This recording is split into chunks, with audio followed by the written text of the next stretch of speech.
Hey, I'm Mr. Hanson, and I'd like to talk to you about correlations and why they so often cause us to make mistakes about the data we're trying to understand. First, the correlation coefficient can tell us some pretty important information about the relationship between two variables. For example, let's say you have a lot of data about people's height and weight.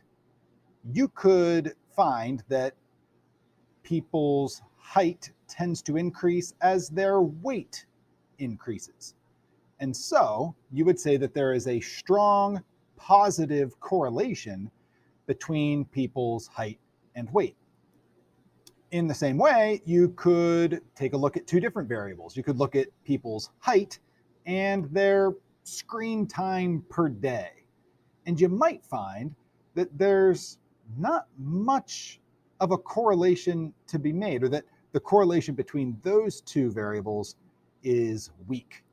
So correlations can be strong or weak, positive or negative.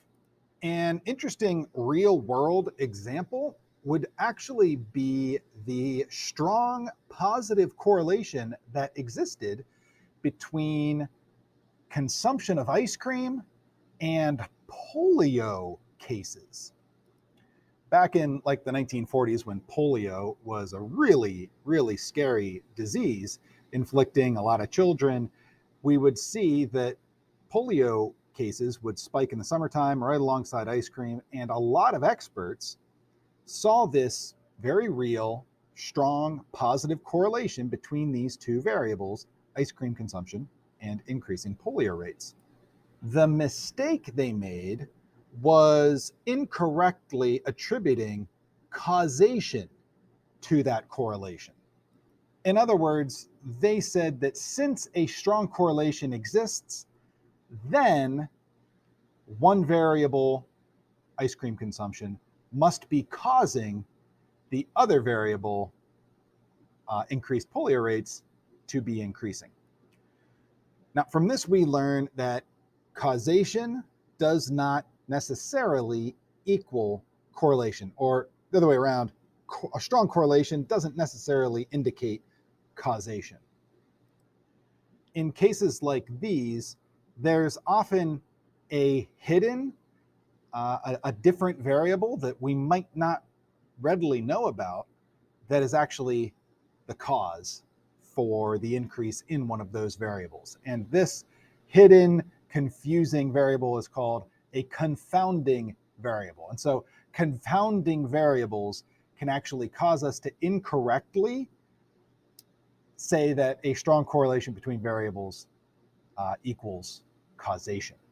Now, not only are we tempted to incorrectly make a connection between correlation and causation where we have a strong correlation, but sometimes we're tempted to kind of see a strong correlation where one actually doesn't exist at all. Such might be the case with, say, increases of strange behavior as one variable on nights with a full moon. Now, why is it that people would think that when there's a full moon, people are more likely to act strangely? Oftentimes, the reason for seeing a correlation where one does not exist is confirmation bias. Confirmation bias is when, for some reason, you think there ought to be a correlation between two variables. And so maybe you go out looking for evidence to support your hunch. And so you're finding some evidence that might point to that, but you're ignoring any data that might exist to refute your assumption.